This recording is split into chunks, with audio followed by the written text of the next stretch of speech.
Hi అండి, అందరికీ నమస్కారం. అంతము చూసిన అసూయ 5వ భాగంలో ఉన్నాము. ముందు భాగంలో జరిగినది, అనితకు ఇంజనీర్ ప్రతాప్తో వివాహం అవుతుంది.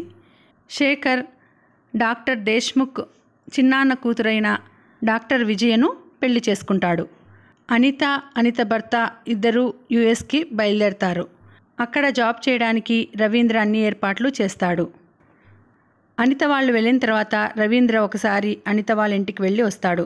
తర్వాత శాంతకు రవీంద్ర నుండి ఉత్తరం వస్తుంది. అది చదువుకొని బాధపడుతుంది శాంత. పుట్టింటికి వెళ్తానని చెప్పి అపర్ణను అత్తమామల దగ్గర వదిలి వెళ్తుంది కారులో. ఇలా సాగుతుంది కథ. తర్వాత ఏం జరిగిందో ఇప్పుడు తెలుసుకుందాం.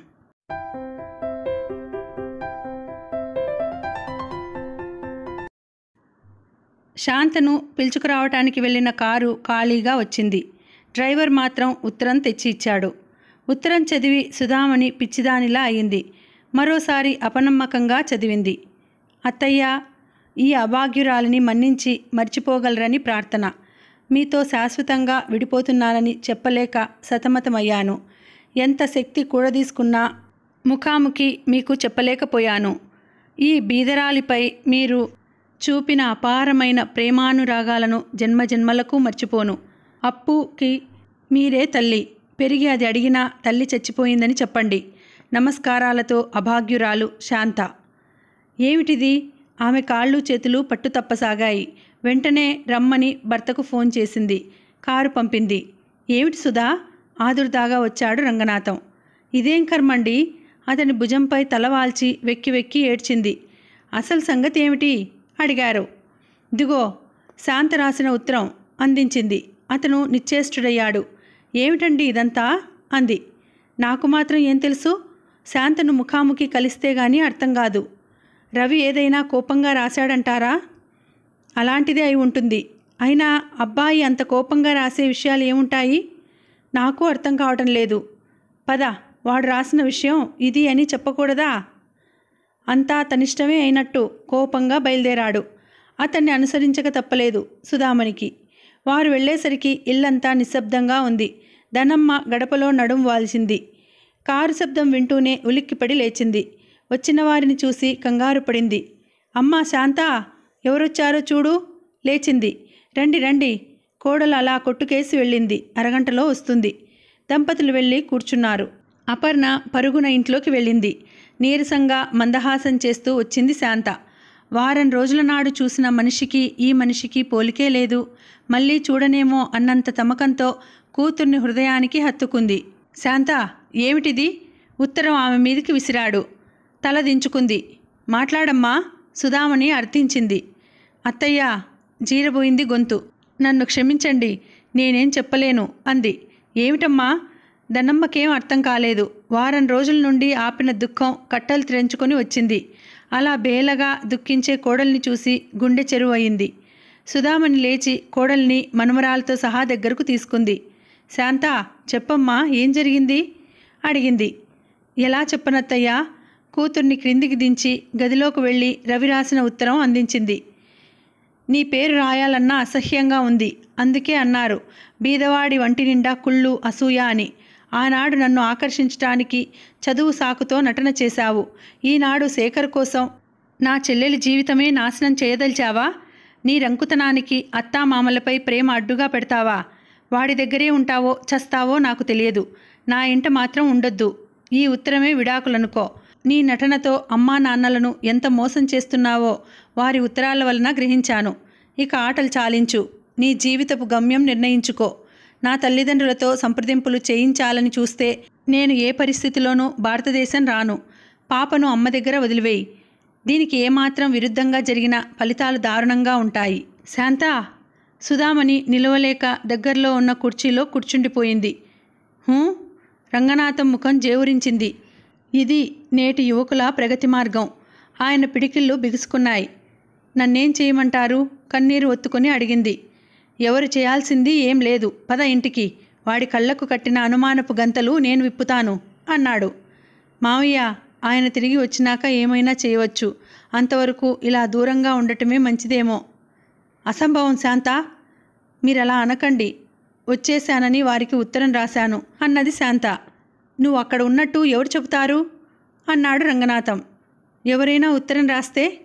ఆయన ఆలోచనలో పడ్డారు. సుధామణికి మాటలు కరువయ్యాయి. స్రవించే అశ్రువులను కూడా ఒత్తుకోవటం కూడా మర్చిపోయింది.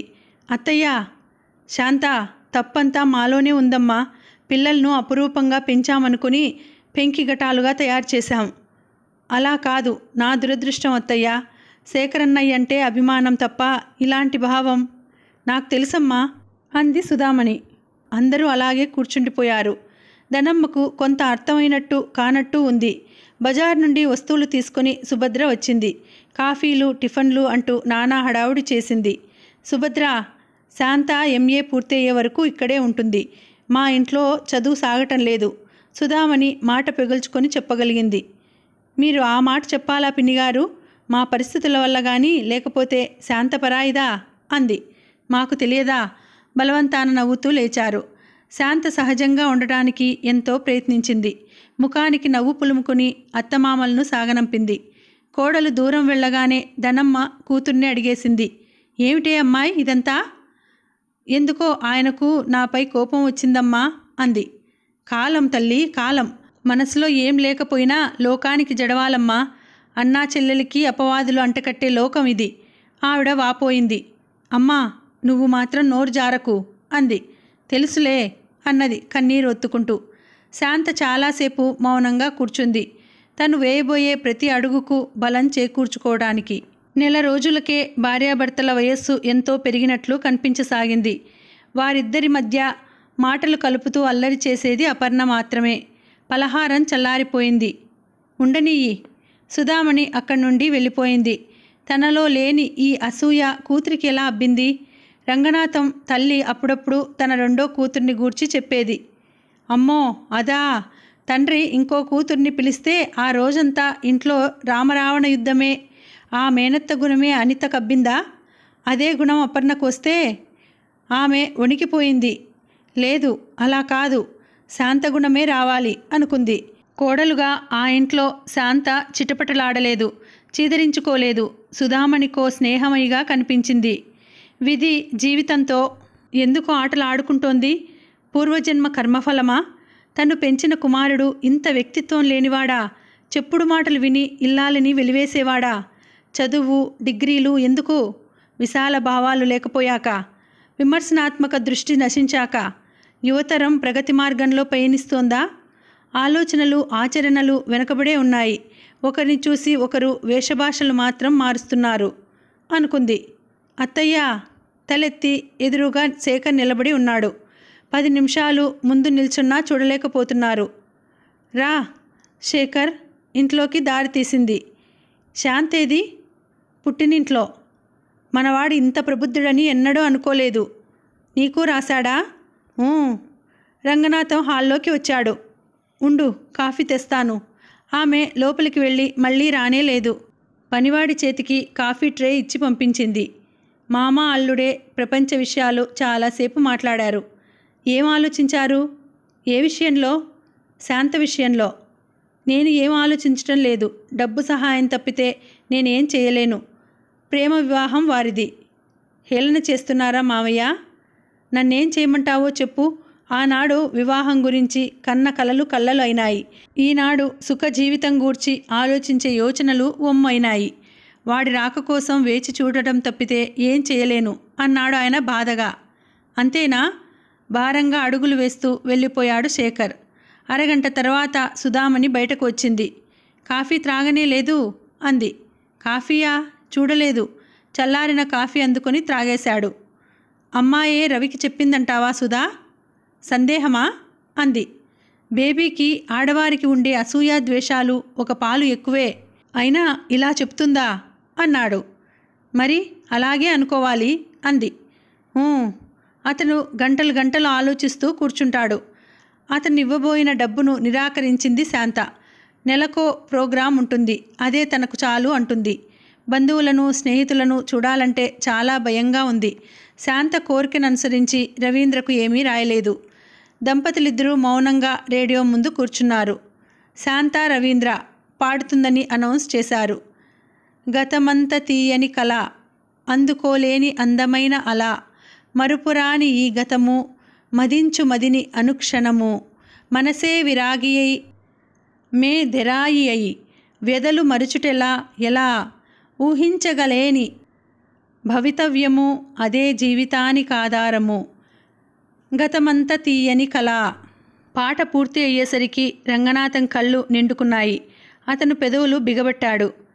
కొన్ని అతి విచిత్రంగా జరుగుతాయి సుధా. ఏమిటి? పరధ్యాసగా ఉన్న సుధామణి తల ఎత్తింది. ఎందరో తల్లిదండ్రులు పిల్లలు సంగీతం నేర్చుకోవాలని పాటలు పాడాలని తాపత్రయపడతారు.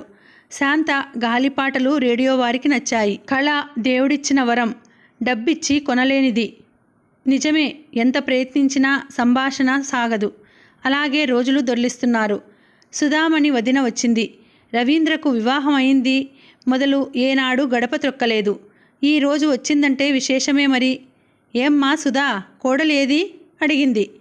పుట్టినింట్లో ఉంది వదిన, పరీక్షలు అంది. పరీక్షలా పాడా? ఇంకా చదివి ఏం చేస్తుంది? అబ్బాయి లేడు, మరి దానికి కాలక్షేపం కావద్దు అంది సుధామణి.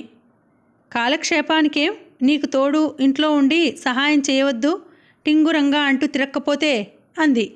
నాకేం, నిక్షేపంగా ఉన్నాను. ముసలివారమైతే వాళ్ళు చేయకపోతే ఎవరు చేస్తారు? అంతేలే, నిండుకుండ లాంటి దానవు. అలా అనకపోతే మరేమంటావు? ఆవిడ వారం రోజులున్నా అంతకంటే ఎక్కువ బోగట్ట సంపాదించలేకపోయింది. విసిగి వెళ్ళిపోయింది. రవీంద్ర ఉత్తరం వచ్చింది. ముక్తసరిగా చెప్పాడు రంగనాథం. ఏం రాశాడు? ఇంకో సంవత్సరం అక్కడే ఉంటాడట. ఇంకో సంవత్సరమా? ఇద్దరిని నీరసం ఆవహించింది. శక్తినంతా కూడదీసుకు తిరిగినట్టు తిరుగుతున్నారు. శేఖర్ స్వంత నర్సింగ్ హోంలో పనిచేస్తున్నాడు. అతనికి తీరిక దొరకటం చాలా తక్కువ. విజయకు ప్రసవించే రోజులు, అందుకే ఆమెను విశ్రాంతి తీసుకోమంటాడు. పని ఎక్కువైంది. విజయ తండ్రి తీర్థయాత్రలకు వెళ్ళాడు. రమణమ్మ పెద్ద కొడుకు అనారోగ్యంగా ఉన్నాడని వెళ్ళిపోయింది. దేశముఖ్ కుటుంబంపై ఆధారపడటం విజయకు సుతరాము ఇష్టం లేదు. తల్లి లేని లోటు కొట్టవచ్చినట్టు కనిపించసాగింది. ప్రసవ వేదన ప్రారంభమయ్యాక మరీ ఒంటరితనం ఫీల్ అవ్వసాగింది. Doctor, she is upset. Nurse వచ్చింది ఆదుర్దాగా. లేడీ డాక్టర్ విక్టోరియాకు ఫోన్ చేసి నేను రమ్మన్నానని చెప్పు. నర్సుకు చెబుతూనే ప్రైవేట్ రూమ్లోకి వెళ్ళాడు. శేఖర్, నేను బ్రతకను. వాట్? అతను నవ్వాడు. ఆమె దగ్గరగా కూర్చుని నుదురు చుంబించాడు. అచ్చం అందరి స్త్రీలలాగానే మాట్లాడుతున్నావు అన్నాడు శేఖర్ నవ్వుతూ. అబ్బా, నా బాధ చూస్తే వేళాకోళంగా ఉందన్నమాట అంది. మరి ఇంత మాత్రానికే చస్తారా? విజ్జి, నీ ప్రాణం నా ప్రాణంతో ముడిపడింది. అంత తొందరగా? అబ్బా ఊరుకోండి. అంత బాధలోనూ నవ్వింది. గుడ్, అలా ఉండాలి. మరో అరగంటలో విక్టోరియా వస్తుంది అన్నాడు. మీరు నా దగ్గరే ఉండండి అని అతని చెయ్యి తన రెండు చేతుల మధ్య పట్టుకుంది. మరి ఇతరులైతే దగ్గర ఎవరూ ఉండకూడదని తరిమేస్తావే? కొంటిగా నవ్వుతూ అడిగాడు. డాక్టర్గా ఉండమంటున్నాను సరా అంది. ఐసి. చెయ్యి విడిపించుకొని ఆమె నుదుట పట్టిన చెమట ఒత్తాడు. ఒక 10 నిమిషాలు అలా పడుకో. రూమ్ నెంబర్ 2లో ఓ కుర్రాడున్నాడు. మందు త్రాగనని మారాన్ చేస్తున్నాడు. వెళ్ళి చూసి వస్తాను అన్నాడు. త్వరగా వస్తారు కదూ అంది. అలాగే, ఒక్కోసారి మరీ బేలవైపోతావు అన్నాడు. మీరు దూరంగా వెళ్ళగానే తెలియని భయాలు పీడిస్తాయి అంది. సిల్లి. మృదువుగా ఆమె చెంపలు నిమిరాడు. అతనికి బాధగానే ఉంది. తన తల్లి అయినా దగ్గర ఉంటుందనుకుంటే ఆవిడ వెళ్ళిపోయింది. ఎవరైనా ఆత్మీయులు వస్తే ఎవరు వస్తారు అనుకుంటూ అతను వెనుతిరిగి ఆశ్చర్యపోయాడు. శాంత నిలబడి ఉంది. రా శాంత, సరియైన సమయానికి వచ్చావు. విజయ్ దగ్గర ఉండు, నేను వస్తాను. తల వంచుకొని అపరాధిలా వెళ్ళిపోయాడు. బావున్నారా? ఇదిగో. నీరసంగా నవ్వింది శాంత. తర్వాత మాట్లాడుకుందాం. వేడిగా ఏమైనా కావాలా అంది. ఏం వద్దు అంది విజయ. అలా అంటే కుదరదు. హార్లిక్స్ కలిపి బలవంతంగా త్రాగించింది. లేడీ డాక్టర్ విక్టోరియా వచ్చింది. శేఖర్ భలేవాడే, అట్టే వ్యవధి లేదు అని లేబర్ రూమ్లోకి తీసుకువెళ్ళింది. విజయకు ధైర్యం చెబుతూ నుదుట పట్టిన చెమట తుడుస్తూ శాంత దగ్గరే ఉంది. వదినా, ఒక్కసారి శేఖర్ను పిలువు, నాకేదో భయంగా ఉంది అంది. ఈ సమయంలో అలాగే ఉంటుంది. డాక్టరు నీకు తెలియనిది లేదు. ఆప్యాయంగా చేయి నొక్కింది. మరో 10 నిమిషాలలో మగబిడ్డను ప్రసవించింది. పసివాడిని చూడగానే వాడి ఏడ్పు వింటూనే అప్పటి వరకు పడిన బాధ మర్చిపోయింది విజయ. కొడుకుని చూసుకుంది. ఒక్కసారి అపర్ణ పుట్టిన ఘట్టాలు గుర్తుకు వచ్చి శాంత కళ్ళు నిండుకున్నాయి. కన్నీరు విజయకు చూపలేకపోయింది. శుభవార్త అన్నయ్యకు చెప్పి వస్తాను. గబగబా బయటకు వచ్చింది. ఎదురుగా శేఖర్ వస్తున్నాడు. శాంత, మీకు కొడుకు అంది. శాంత, అలా ఆవేదన బిగబట్టకు. నీ బాధ నాకు తెలుసమ్మా. ఏం చేయాలో తెలియటం లేదు అన్నాడు శేఖర్. ఎవరూ ఏం చేయలేరు, వెళ్ళండి, విజయ్ ఎదురు చూస్తోంది అంది. అతను నిట్టూర్చి లోపలికి వెళ్ళాడు. తనను తాను సంభాళించుకోవడానికి చాలా ప్రయత్నించి సఫలీకృతురాలయ్యింది. తను విజయకు సాయంగా ఉంటానని ఇంట్లో వారికి కబురు చేసింది. నర్సింగ్ హోమ్ వెనుక భాగంలోనే శేఖర్ ఇల్లు. ఇంట్లోకి వెళ్ళి కాఫీ చేసింది. శేఖర్ కోసం ఫ్లాస్క్లో పోస్తుండగానే అతను వచ్చాడు. పనివాడు తెస్తాడు, అలా లాన్లో కూర్చుందాన్రా అన్నాడు శేఖర్. రవీంద్ర ఉత్తరం వచ్చాక వారు కలుసుకోలేదు. మౌనంగా కాఫీ పూర్తి చేశారు. మళ్ళీ ఉత్తరం వచ్చిందా అడిగాడు. లేదు, నేను 2 రాసినా సమాధానం ఇవ్వలేదు. MA సెకండ్ క్లాస్లో పాస్ అయ్యానని రాసినా ఇంతవరకు జవాబు ఇవ్వనే లేదు. ఇవ్వరు కూడాను అంది. వాడంత మూర్ఖుడని నేనేనాడూ ఊహించలేదు శాంత. భారంగా ఉంది శేఖర్ గొంతు. చూసిన విషయాల కన్నా చెప్పుడు మాటలు చేదన్నయ్యా. నల్గొండ డిస్ట్రిక్ట్లో ఒక కాలేజీలో లెక్చరర్ పోస్టుకు అప్లై చేశాను. 3 వంతులు నాకు రావచ్చు అంది. ఉద్యోగం చేయటం అంత ముఖ్యమా అడిగాడు. మీకు తెలుసన్నయ్యా, ఇప్పటికే స్నేహితులు బంధువులు అడిగే ప్రశ్నలకు జవాబులు ఇవ్వలేకుండా ఉన్నాను. పరీక్షలు అయ్యాక అత్తగారింటికి వెళ్ళటం లేదేమి అని అన్నా వదిన చూసే అవమానపు దృక్కులు ఎలా వర్ణించేది. పొరపాటు చేశావు శాంత, అన్నయ్యకు చెప్పాల్సింది. ఇక చెప్పక తప్పేలా లేదు. అమ్మని తీసుకుని రిజల్ట్స్ వచ్చే వరకు ఊర్లపై తిరిగి వచ్చాను అంది శాంత. నీ ఇష్టం అమ్మా, వాడు ముఖాముఖి కనిపిస్తే 4 తగలనీయవచ్చు అన్నాడు. లాభం ఏమిటి? ఇంత బలహీనమైన మనిషి మళ్ళీ ఎవరి మాటలైనా నమ్మడని ఏమిటి? అంతే అనుకోవాలి. నీ భవిష్యత్తు చక్కబడాలని కోరుకోవటం తప్ప ఏం చెయ్యలేని అసహాయుడినమ్మా అన్నాడు శేఖర్. ఎవరేం చేయగలరు, నా కర్మ అంది. 4 రోజులు విజయ్ దగ్గరే ఉండి పథ్యం పెట్టింది. అత్తమామలు వచ్చారు. ఒకరిని చూసుకొని ఒకరు మౌనంగా కన్నీరు కార్చటంతోనే సరిపోయింది. అప్పుడే వారికి తన నిర్ణయం తెలిపింది. అలాగే వెళ్ళమ్మా, వ్యాపకం ఉంటే ఆలోచనలు కూడా రావు. వాడు రాగానే ముఖాముఖి అన్నీ తెలుసుకొని నీ దగ్గరకు వస్తాను. ఆనాడు వివాహం చేసుకుని వాడు తీసుకువచ్చాడు. ఈనాడు నా కోడలంటూ నేను తీసుకువెడతాను. నా ఆశీస్సులు నీకెప్పుడూ ఉంటాయి. రంగనాథన్ ధైర్యం చెప్పాడు. కూతుర్ని ముద్దాడి వదిలింది.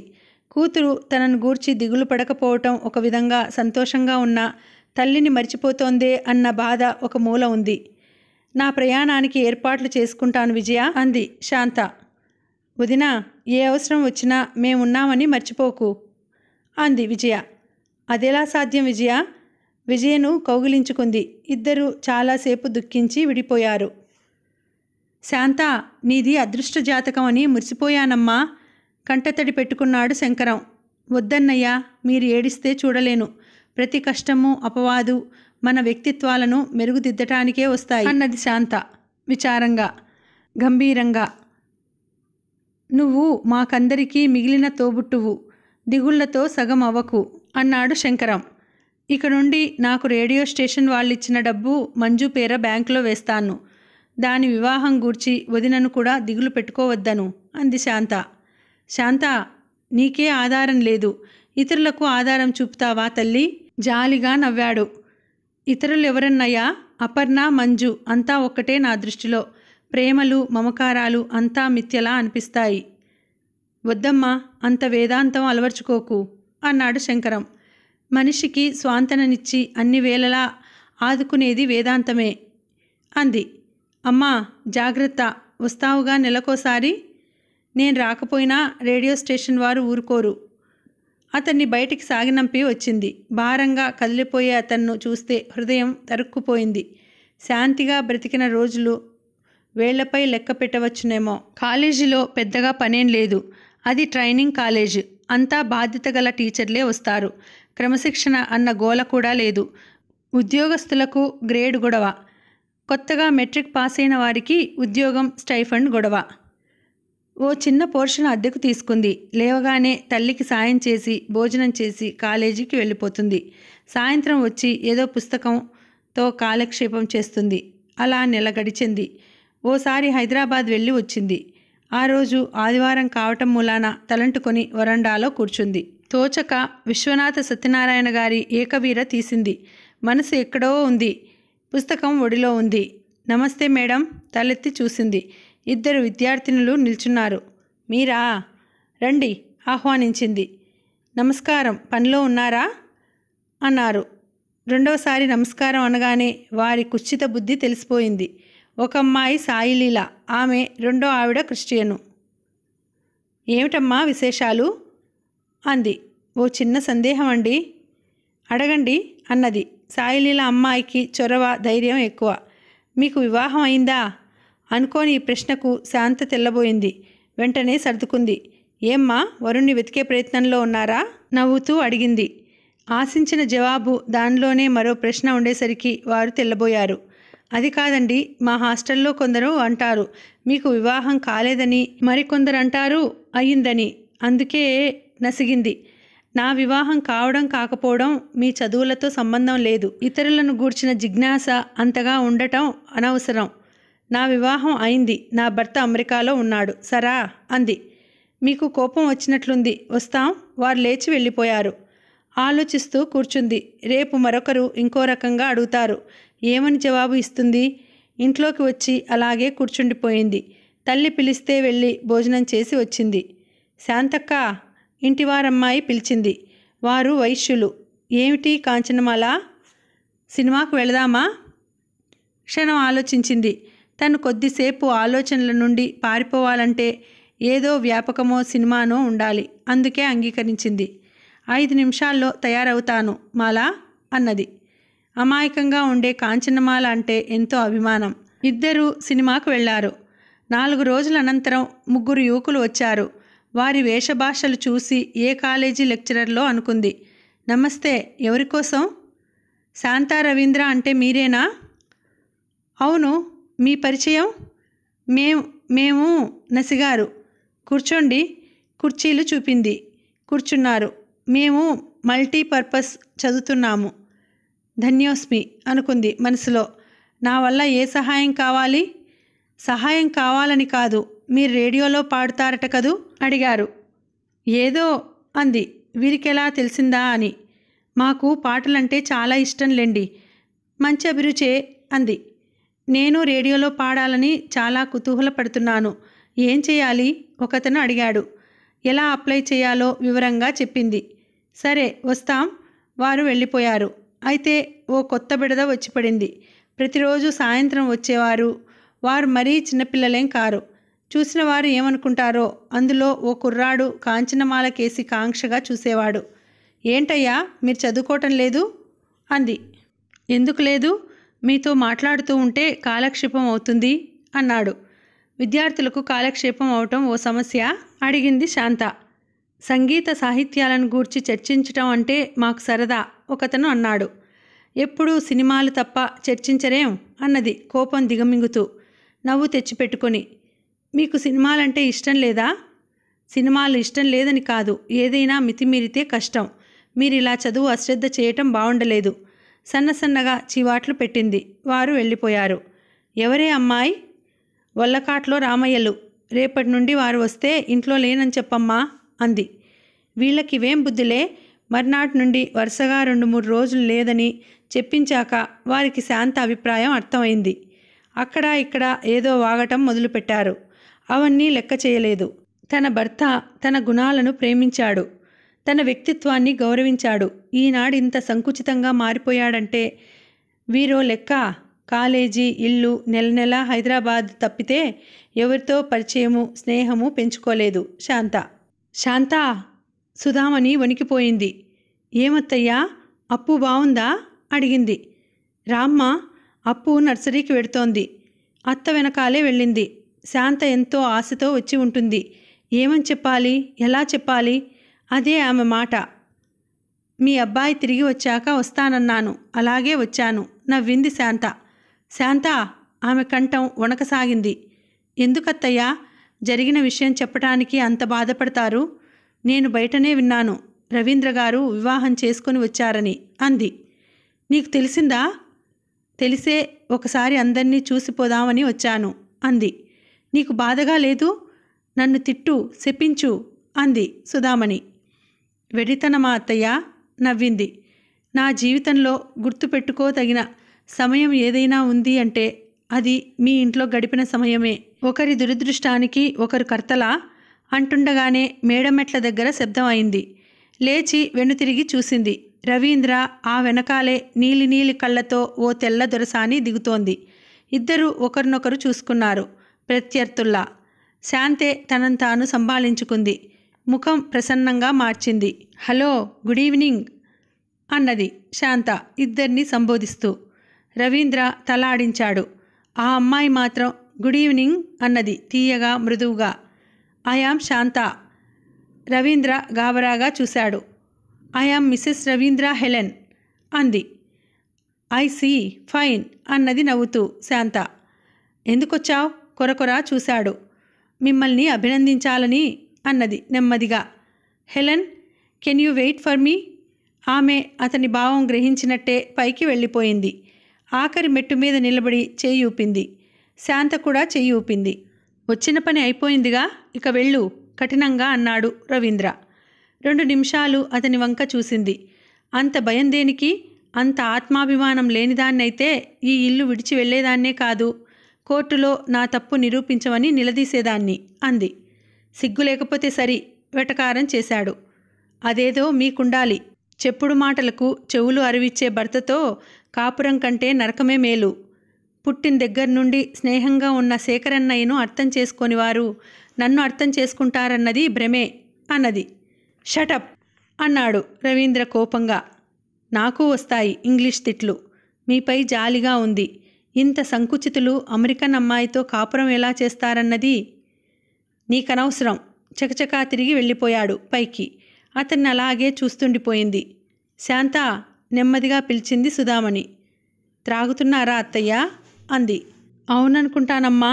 వచ్చిన దగ్గర నుండి పట్టుమని 10 నిమిషాలు మాట్లాడిందెక్కడా అంది సుధామణి. నాకు జీవితంలో మిగిలింది అపర్ణ ఒక్కటే అత్తయ్య అంది. దాన్ని తీసుకువెడతానంటావా అడిగింది సుధామణి. మీరు పంపిస్తే. ఆమె ముఖం నల్లబడటం శాంత గమనిస్తూనే ఉంది. అలాగే తల్లి, రేపు వచ్చి తీసుకువెళ్ళు. అపర్ణ వల్లైనా కోడలికి సుఖం కలిగితే అదే మేలు అనుకుంది. వస్తాను. కాఫీ తీసుకొని పో. ఈరోజు మాత్రం నన్ను బలవంతం చేయకత్తయ్యా. మెట్లు దిగి వెళ్ళిపోయింది. ఎలా రిక్షా ఎక్కిందో, ఎలా అన్నగారిల్లు చేరిందో తెలియదు. హాల్లో మంచం మీద పడి వెక్కి వెక్కి ఏడ్చింది. శాంత, సుభద్ర దగ్గరకు వచ్చింది. శంకరం వారించాడు. దాన్ని ఏమనకు, ఎన్నాళ్ళు బిగబట్టుకుంటుంది. అతని కళ్ళు చెమర్చాయి. వాళ్లపై ప్రతీకారం తీర్చుకోలేని తన అసక్తతకు కోపం తెచ్చుకున్నాడు. అలాగే పడుకొని ఆలోచించసాగింది. అపర్ణను తెచ్చి ప్రేమించగలదే కానీ సంఘంలో స్థానం కల్పించగలదా? మొగుడు విడిచిన దాని కూతురు అంటారు. దాని భవిష్యత్తు కోసమైనా తను మమతను త్యాగం చేయక తప్పదు అనుకుంది. ఉదయం లేస్తూనే తయారైంది. మొదటి బస్సు అందుకుంటూనే సమయానికి చేరుకుంటుంది. అపర్ణను తీసుకువెళ్ళవా? లేదన్నయ్యా, అత్తయ్య ఎదురు చూస్తుంటుంది. ఈ ఉత్తరం ఇచ్చి వచ్చేయి అని ఉత్తరం ఇచ్చి శ్రీను తెచ్చిన రిక్షా ఎక్కింది. అన్న మాత్రం ఏమని ఓదార్చగలడు? మినుకు మినుకుమనే ఆశ అడుగింటిపోయింది. జీవితం ఓ నాటకంలా తయారైంది. కోడలి పాత్రలో కొన్నాళ్లు జీవించింది. ఆ పాత్ర ముగిసింది. ఇక భర్తృ విసర్జిత అయిన ఒక స్త్రీ పాత్ర నిర్వహించాలి. రిక్షాతో పాటు ఆలోచనలు సాగుతున్నాయి. గత రాత్రి శాంత వెళ్ళిపోయాక తల్లి కొడుకులకు వాదోపవాదాలు జరిగాయి. అపర్ణ విషయంలో ఎవరు కలిగజేసుకున్నా తన శవాన్ని చూస్తారని సుధామణి అన్నాక గాని కూతుర్ని పంపడానికి అంగీకరించలేదు రవీంద్ర. రంగనాథం పసిపిల్లవాడిలా మాటిమాటికి మనుమరాలిని దగ్గరకు తీసుకుంటున్నాడు. సుధామణి బట్టలు సర్దుతోంది. ఎక్కడికెళ్ళాలి తాతయ్య? మీ అమ్మ దగ్గరకు. అతని కళ్ళు నిండుకున్నాయి. అమ్మ ఇక్కడే ఉందిగా అంది. మీ అమ్మ శాంత తల్లి, నేను రవీంద్ర అమ్మను అంది సుధామణి. కాదు, నా అమ్మవు, నా అమ్మవు అంటూ ఏడవడం మొదలుపెట్టింది. తామెంత మూర్ఖులు! ఈ పిల్ల ఎలా ఉంటుంది? మొదటి నుండి తల్లి దగ్గర ఉంచాల్సింది. తనకు మాత్రం ఏం తెలుసు రవీంద్ర ఇంత తొందరపడతాడని అనుకుంది. నా తల్లివి కదూ, ఊరుకోమ్మా, నీ అమ్మనే ఊరడించింది. అపర్ణ వెళ్ళాక ఆ ఇంట్లో తనుండగలదా? సుధామణి ఎంతో నిగ్రహం చూపుతోంది. 10 గంటల వేళ శంకరం వచ్చాడు. నమస్కారం అండి. నమస్కారం, రావయ్యా, కూర్చో. రంగనాథం నవ్వడానికి ప్రయత్నిస్తూ కుర్చీ చూపాడు. పర్వాలేదండి, నాకు బడికి టైం అయింది. చెల్లాయి ఈ ఉత్తరం మీకిమ్మంది. తను తెచ్చిన కవరు టేబుల్పై పెట్టి వెళ్ళాడు. గేటు దగ్గర నిలబడి కళ్ళు తుడుచుకోవడం కనిపించింది. వణికే చేతులతో ఉత్తరం చింపాడు. పూజ్యులగు అత్తయ్య మామగార్లకు. శాంత నమస్కరించి వ్రాయినది. కారణం ఏదైనా ఎవరైనా భర్త వదిలిన స్త్రీ స్థానం ఎక్కడో నాకు తెలుసు.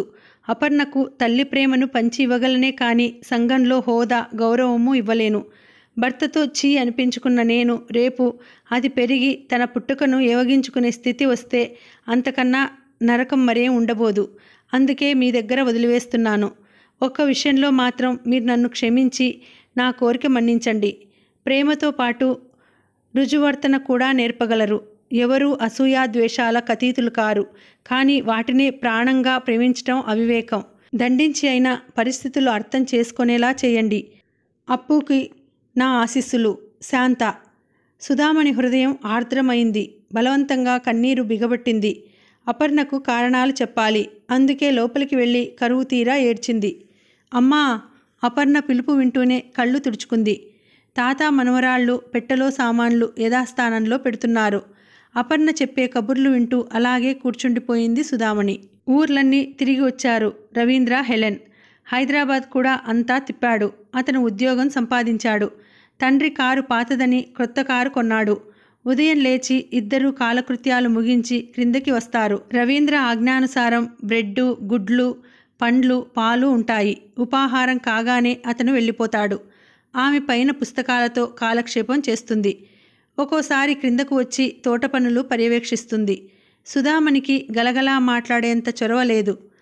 ఎస్, నో ఇలాగే చెప్తుంది. మధ్యాహ్నం భోజనం కాగానే అతను వెళ్ళిపోతే ఆమెకు కాలక్షేపం అవ్వదు. రవి. Yes darling. నాకెక్కడైనా పని చూడు అన్నది అతని భుజంపై తల ఆంచి. అతను నవ్వేశాడు. నిజం, నాకు బోరుగా ఉంది అంది. హెలెన్, ఇది అమెరికా కాదు. విద్యాధికులే పనులు లేక తిరుగుతున్నారు అన్నాడు. వారి సంభాషణ ఇంగ్లీష్లో సాగుతోంది. ఎందుకు? ఎందుకంటే ఏం చెప్పను, జనాభా పెద్దది, పనులు ఎలా దొరుకుతాయి? అది కాక నీలాంటి వారు పెద్దింటి స్త్రీలు చిన్న చిన్న పనులు చేయలేరు, చేయకూడదు అన్నాడు. విచిత్రంగా ఉందే. కాలక్షేపం కొరకు పనిచేస్తాం, దొంగతనం చేయటం లేదుగా అంది. ఇక్కడ అవన్నీ ఆలోచించరు. అంతకంటే వివరంగా చెప్పటం అతనికి రాదు. హెలెన్కు బోరెత్తిపోతోంది. ఓ రోజు పేపర్ చదువుతుంటే ఓ అడ్వర్టైజ్మెంట్ కనిపించింది. ప్యారీ ప్యారీ స్వీట్ కంపెనీలో సెక్రటరీ కావాలని. వెంటనే తయారై వెళ్ళింది. 5ంటికి వచ్చిన రవీంద్రకు హెలెన్ కనిపించకపోతే మతిపోయింది. వంటింట్లోకి వచ్చాడు. పనివాడు తెచ్చిన కూరలు బుట్టలోకి విడిగా సర్దుతూ అపర్ణ చెప్పే కబుర్లు వింటోంది సుధామణి. అమ్మా, కాఫీ కావాలా అడిగింది. కాఫీ త్రాగే వచ్చాను. హెలెన్ ఎక్కడికి వెళ్ళింది అడిగాడు. చెప్పలేదు. నేనంటే అంత కోపం దేనికమ్మా అన్నాడు. కోపమా? కోపమెందుకు? నాకెవరిపైనా కోపం లేదు అన్నది. మరి మొదట్లాగా మాట్లాడవెందుకమ్మా అడిగాడు. నువ్వు మొదటి రవివేనా అన్నది సూటిగా చూస్తూ. ఆ చూపులు ఎదుర్కోలేక కలవరపడ్డాడు. వెంటనే సర్దుకున్నాడు. నవ్వుతూ అక్కడే ఉన్న స్టూలు మీద కూర్చున్నాడు. ఏమ్మా, నీ రవిని కాదా? లావయ్యానా? ఒకరోజు నువ్వేమన్నావమ్మా? కాలం మారుతోంది, పిల్లలు మారుతారు అని అనలేదు?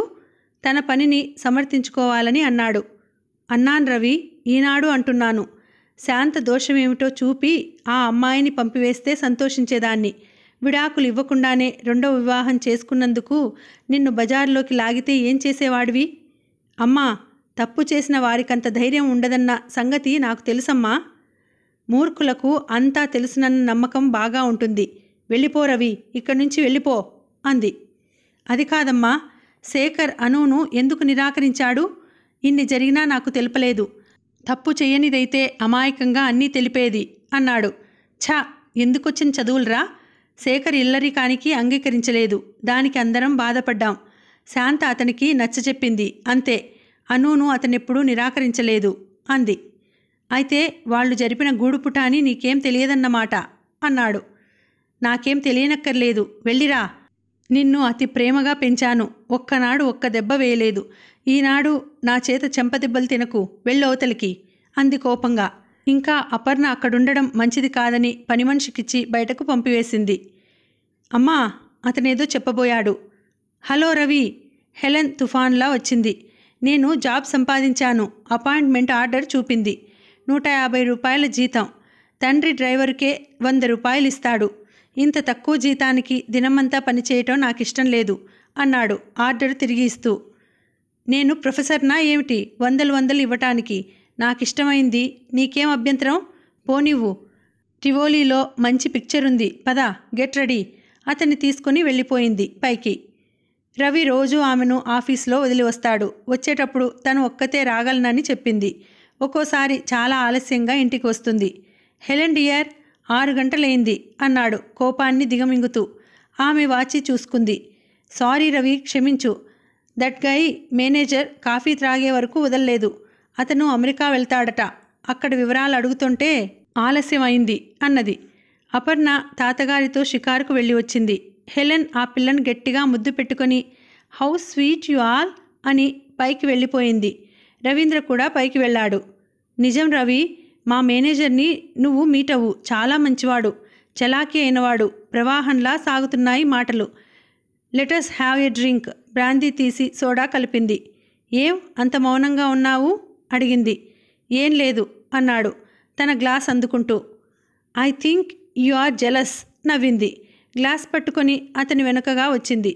అతని మెడపై ముద్దాడుతూ మరోసారి నవ్వింది. భారతీయ పురుషుడివి కదూ అంది. అదేం కాదు డియర్, పని ఎక్కువ, తలనొప్పిగా ఉంది అన్నాడు రవీంద్ర. 2 పెగ్గులు వేసుకుంటే అంతా ఎగిరిపోతుంది అతనికి గ్లాసుని నింపుతూ అన్నది. ఓ రోజు హెలెన్కు ఎందుకో చాలా చికాకు అనిపించింది. రంగనాథన్ దగ్గరకొచ్చే క్లయింట్స్, బంధువులు గోలగా అనిపించింది. రవి, మనం వేరుగా వెడదాం అన్నది. ఎందుకు హెలెన్? ఊరికినే, మీ ఆచారాలు గమ్మత్తుగా ఉంటాయి. ఉత్తరం లేకుండానే ఊడిపడతారు మీ బంధువులు అంది. ఓ పిన్ని గూర్చా? ఆమె ఆరోగ్యం బాగుండలేదు, అక్క కదా అని అలా వచ్చేసింది అన్నాడు. ఏమో బాబు, మా పేరెంట్స్ దగ్గరకు వెళ్ళినా మొదట వారి అనుమతి పొంది వెడతాము అంది. మాకు మీకు ఎంతో తేడా. మనము బయటికి వెళ్తాం, నీకు లేనిపోని బాధ్యతలు చుట్టుకుంటాయి. ఇప్పుడైనా వేరుగా ఉన్నట్టే కదా, పైకి ఎవరూ రారు అన్నాడు. అది నిజమే, కొన్నిసార్లు భరించలేనంత చికాకుగా ఉంటుంది అంది. వేరుగా వెడితే మరిన్ని చికాకులు. నీకు మా భాష రాదు, పనివారితో ఎన్నో చిక్కులు డియర్. నెమ్మదిగా ఆమెకు నచ్చజెప్పి అంగీకరింపజేశాడు. 4 సార్లు శేఖర్ వచ్చినా ఇంట్లో ఉండి లేడనిపించాడు. సుధామణి చూస్తూ ఊరుకుండిపోయింది. ఇద్దరి ఆవేశాలు చల్లబడాలని ఆమె అనుకుంది. వారం వారం అపర్ణ క్షేమం తెలుపుతూ శాంతకు ఉత్తరం రాస్తోంది. 3-4 రాశాక ఒక ఉత్తరం వస్తుంది. సుధామణి చాలా నిర్లిప్తంగా మారిపోయింది. చిన్న చిన్న పొరపాట్లకే పనివారిని కేకలు వేసేది. తన పిల్లలను ఏనాడు చెయ్యి చేసుకొని ఇల్లాలు అప్పుడప్పుడు అపర్ణను చావుగొడుతుంది. వెంటనే గదిలోకి వెళ్ళి ఏడుస్తూ పడుకుంటుంది. తల్లిదండ్రుల గొడవలు రవీంద్రకు పట్టవు. రవీంద్ర గొడవ వారికి అక్కర్లేదు. తనకు కావలసినవి వంటవాడికి చెబుతాడు. తల్లిగా ప్రేమో బాధ్యతో తెలియదు. ఆమె పర్యవేక్షిస్తుంది. భారంగా కాలం కదులుతోంది. ఆ ఇంట్లో ఉత్సాహమంతా హరించిపోయిందా అన్నట్టు ఉంటుంది. ఆ నిశ్శబ్దాన్ని భరించలేక ఎక్కడికైనా పారిపోవాలని ఉంటుంది సుధామణికి. ఇక్కడికి కథను ఆపుతున్నాను. మళ్ళీ వచ్చే వీడియోలో కథను కొనసాగిద్దాం. మీకు ఈ వీడియో నచ్చినట్లయితే తప్పకుండా లైక్ చేయండి. మీరు లైక్ చేస్తేనే మన వీడియో ముందుకు వెళ్ళడానికి ఆస్కారం ఉంటుందండి. కాబట్టి అందరూ లైక్ చేయండి. అలాగే ఇంకా ఎవరైనా సబ్స్క్రైబ్ చేసుకోకపోతే మొదటిసారి కానీ చూస్తూ ఉన్నట్లయితే తప్పకుండా మన ఛానల్ని సబ్స్క్రైబ్ చేసుకొని చూడండి. మళ్ళీ వచ్చే వీడియోలో కలుసుకుంటాను. అంతవరకు సెలవు. నమస్తే. Thank you.